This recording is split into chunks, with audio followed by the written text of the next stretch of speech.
Hello friends, எல்லாருக்கும் வணக்கம். நான் உங்கள் தாயார் cooking channel Sangeetha. Welcome to தாயார் குக்கிங் சேனல். இன்றைக்கி என்ன ரெசிபி பார்க்க போகிறோன்னா, ரொம்ப ஃபேமஸான ஒரு இட்லி ரெசிபி தான் பார்க்க போகிறோம். காஞ்சிபுரம் கோயில் இட்லி தான் செய்ய போகிறோம். வாங்க அது எப்படி செய்யலான்னு பார்க்கலாம்.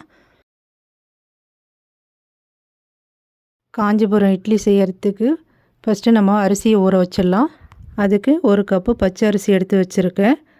கோயிலில் பச்சை அரிசியில் தான் செய்வாங்க. நானும் பச்சரிசி தான் எடுத்து வச்சுருக்கேன். இது மாவு பச்சரிசி ஒரு கப் எடுத்து வச்சுருக்கேன். வீட்டில் உள்ள கப்பு அளவு தான் நான் எடுத்து வச்சுருக்கேன். மெஷரிங் கப்லாம் எதுவும் இல்லை. நீங்கள் கப்பு இல்லைன்னா வீட்டில் உள்ள கிளாஸில் கூட அளந்துக்குங்க. இப்போது பச்சரிசி ஒரு கப் எடுத்திங்கன்னா அரை கப்பு உளுந்து எடுத்துக்குங்க. ஒரு ஸ்பூன் வெந்தயம் எடுத்துக்குங்க. எந்த கப்பால் அரிசி எடுக்கிறீங்களோ அதே கப்பால் உளுந்தும் அளந்துக்குங்க. இப்போ இதை மூணுத்தையும் சேர்த்து ஊற வச்சுக்கலாம். இப்போ நம்ம பாத்திரத்தில் சேர்த்துக்கலாம் அரிசிலாம். நான் தண்ணி ஊற்றி வச்சுருக்கேன் பாத்திரத்தில். அந்த தண்ணியிலே இப்போ சேர்த்துக்கலாம். வெந்தயமும் இது கூட சேர்த்துக்குங்க. இதை 3 வாட்டி நல்லா கழுவி எடுத்துகிட்டு வந்துடுங்க. இப்போ இதை நான் 3 வாட்டி கழுவி தண்ணி சேர்த்து எடுத்துகிட்டு வந்திருக்கேன். இதை 3லேருந்து 4 மணி நேரம் நல்லா ஊற வச்சுருங்க. இது ஊறி வரட்டும். இப்போ அரிசி 4 மணி நேரம் ஊற வச்சு அடிச்சிருக்கேன். பாருங்கள், நல்லா ஊறி வந்துடுச்சு. இப்போ இதை மிக்சியில் அரைச்சிக்கலாம். நிறையா ஊற வச்சிங்கன்னா நீங்கள் கிரைண்டில் அரைச்சிங்க. இது கொஞ்சமாக இருக்கிறதுனால இப்போ நம்ம மிக்சியிலே அரைச்சிக்கலாம். இப்போ ஊற வச்ச அரிசியிலேருந்து நம்ம பாதி எடுத்து ஜாரில் சேர்த்துக்கலாம். இதில் கொஞ்சமாக தண்ணி சேர்த்து கொரப்பாக அரைச்சி எடுத்துகிட்டு வந்துடுங்க. இது மைய அரைக்கக்கூடாது, நொய் விட்டு தான் அரைக்கணும். நொய் பக்குவத்தில் இருக்கணும். பாருங்கள், இப்போ அரைச்சி எடுத்துகிட்டு வந்திருக்கேன். இந்த மாதிரி கொரப்பாக தான் இருக்கணும். இப்போ இதை ஒரு பாத்திரத்தில் சேர்த்துக்கலாம். இது பாத்திரத்தில் ஊற்றிட்டு மீதி இருக்கிற அரிசியும் அரைச்சி எடுத்துகிட்டு வந்துடுறேன். பாருங்கள், அதையும் அரைச்சிட்டேன். இதிலே சேர்த்துக்கலாம்.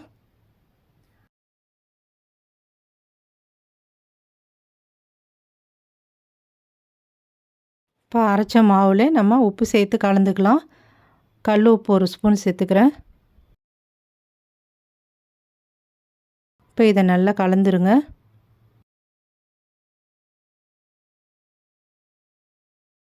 உப்பு போட்டு கலந்து வச்ச மாவை மூடி போட்டு 8 மணி நேரம் புளிக்க விட்டுருங்க. 8 மணி நேரம் கழித்து நம்ம பார்க்கலாம். பாருங்கள், மாவு 8 மணி நேரம் ஆயிடுச்சு. நம்ம ஓப்பன் பண்ணி எப்படி புளிச்சு வந்திருக்குன்னு பார்க்கலாம். பாருங்கள், மாவு நல்லா புளிச்சு வந்திருக்கு. இந்த மாதிரி புளிச்சிருந்தால் தான் நல்லாயிருக்கும் சாஃப்டாக இட்லி. பாருங்கள், இந்த அளவுக்கு இருக்கணும். இப்போ இதை ஒரு வாட்டி அப்படியே கலந்து விட்டுருங்க. இது அப்படியே கலந்து விட்டு அப்படியே இருக்கட்டும். இதுக்கு மிளகு சீரகம் தாளிச்சிக்கலாம். அடுப்பு பற்ற வச்சு ஒரு கடாய் வச்சுக்கோங்க.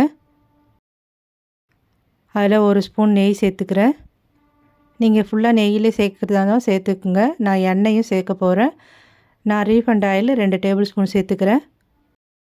நான் 10 முந்திரி பருப்பு சின்ன சின்னதாக உடச்சி வச்சுருக்கேன். இப்போ அதை சேர்த்துக்கலாம். லைட்டாக பொன்னிறம் வந்தால் போதும், ரொம்ப நேரம் வதக்கணும்னு அவசியம் இல்லை.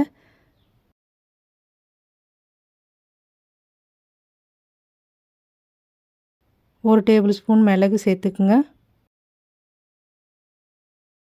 ஜீரகம் ஒரு ஸ்பூன் சேர்த்துக்குங்க. இது கூடவே 2 கொத்து கருவேப்பிலை சேர்த்துக்குங்க.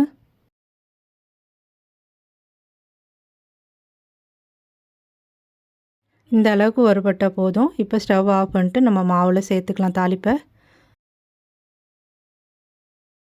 இப்போ தாளிப்பு சேர்க்கறதுக்கு முன்னாடி நம்ம சுக்கு பொடி பெருங்காயம் சேர்த்துக்கலாம்.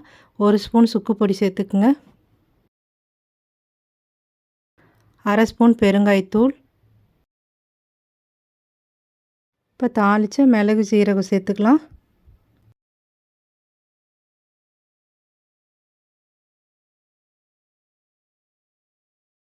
இப்போ எல்லாத்தையும் சேர்த்து கலந்து விட்டுக்குங்க.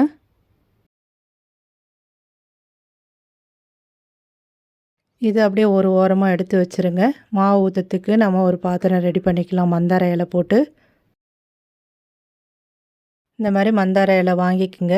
இது பூஜை ஜாமான் விற்கிற கடைங்கள்லையும் விற்பாங்க. அப்படி இல்லைன்னா நாட்டு மருந்து கடைங்கள்லையும் விற்பாங்க. தச்சும் விற்கும், இது மாதிரி தனித்தனியாகவும் விற்கும். கேட்டு வாங்கிக்கோங்க. நான் தைக்காமல் தனித்தனியாக இருக்கிற இலை வாங்கி வச்சுருக்கேன். நான் கழுவிட்டு இதுலேருந்து பாதி பாதியாக கட் பண்ணி வச்சுருக்கேன். இப்போ அதை பார்க்கலாம். பாருங்கள், இந்த மாதிரி தனித்தனியாக வச்சுருக்கேன். இப்போ இதை அந்த கிளாஸில் வச்சுக்கலாம். நம்ம கோயிலில் செய்யும்போது அவங்க மூங்கில் குடலை வச்சுருப்பாங்க. அதில் மந்தார இலை போட்டு செய்வாங்க. நம்ம வீட்டில் செய்யும்போது அதெல்லாம் இருக்காது. இந்த மாதிரி வீட்டில் உள்ள ஏதாவது ஒரு பாத்திரம் எடுத்துக்கோங்க. இந்த மாதிரி நீளமாக இருக்கணும். இதுக்கு பதிலாக நீங்கள் கிளாஸ் கூட எடுத்துக்கலாம். இந்த மாதிரி இலையை எடுத்து அது உள்ளே செட் பண்ணி வச்சுருங்க. இப்போ நீங்கள் தச்ச இலை வாங்கினீங்கன்னா அப்படியே ஒரு சுருட்டி உள்ளே வச்சிடலாம். இது தனித்தனியாக இருக்கிறதுனால நம்ம இது மாதிரி ஒன்று ஒன்றா எடுத்து வைக்க வேண்டியதாக இருக்குது.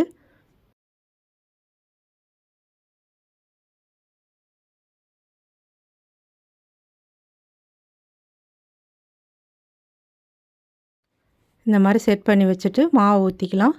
இப்போ அதில் மாவு ஊற்றிக்கலாம். 3/4 அளவு ஊற்றினா போதும். பாருங்கள், இந்த அளவுக்கு ஊற்றினா போதும். லைட்டாக தட்டி விட்டுக்குங்க. இப்போ இதை நம்ம இட்லி பாத்திரத்தில் வச்சு வேக வச்சுக்கலாம். நான் இட்லி பாத்திரத்தில் தண்ணி ஊற்றி சூடு பண்ணி வச்சுருக்கேன். அதில் ஒரு பிளேட் போட்டு வச்சுருக்கேன். தண்ணி நம்ம நார்மல் இட்லிக்கு வைக்கிறத விட கொஞ்சம் கூடுதலாக வச்சுக்கணும். இது ரொம்ப நேரம் வேகுன்றதுனால இப்போ அதில் வச்சுருங்க. இப்போ இதை மூடி போட்டு ஹை ஃப்ளேமில் 5 நிமிஷம் வேக வைங்க. 5 நிமிஷம் ஆனதுக்கப்புறம் அடுப்பை மீடியமாக வச்சு 15 நிமிஷம் வேக வைங்க. மொத்தம் 20 நிமிஷம் வேக வைங்க. 20 நிமிஷம் ஆனதுக்கப்புறம் நம்ம பார்க்கலாம். இப்போ 20 நிமிஷம் ஆயிடுச்சு. நம்ம வெந்துருச்சான்னு ஓப்பன் பண்ணி பார்க்கலாம். இந்த மாதிரி நீளமாக ஒரு குச்சி எடுத்துக்குங்க. இந்த மாதிரி இட்லி நடுவில் குத்தி பாருங்கள். பாருங்கள், கொஞ்சம் கூட ஒட்டலை. இட்லி நல்லா வெந்துடுச்சு. இப்போ நம்ம இட்லி பாத்திரத்துலேருந்து எடுத்துக்கலாம்.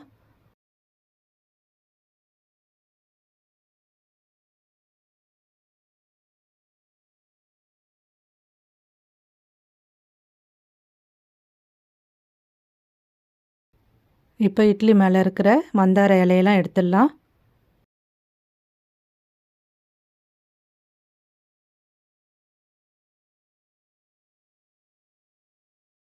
இப்போ கட் பண்ணி பார்ப்போம் இட்லி எப்படி வந்திருக்குன்னு.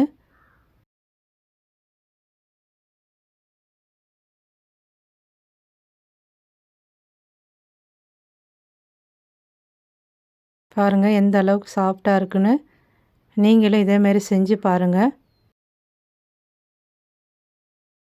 காஞ்சிபுரம் இட்லி ரெடி ஆகிடுச்சு. இது கூட இட்லி மிளகா பொடி வச்சு சாப்பிட்டு பாருங்கள். அட்டகாசமாக இருக்கும். நீங்களும் இதேமாரி செஞ்சு பார்த்துட்டு எனக்கு கமெண்டில் சொல்லுங்கள் எப்படி வந்ததுன்னு.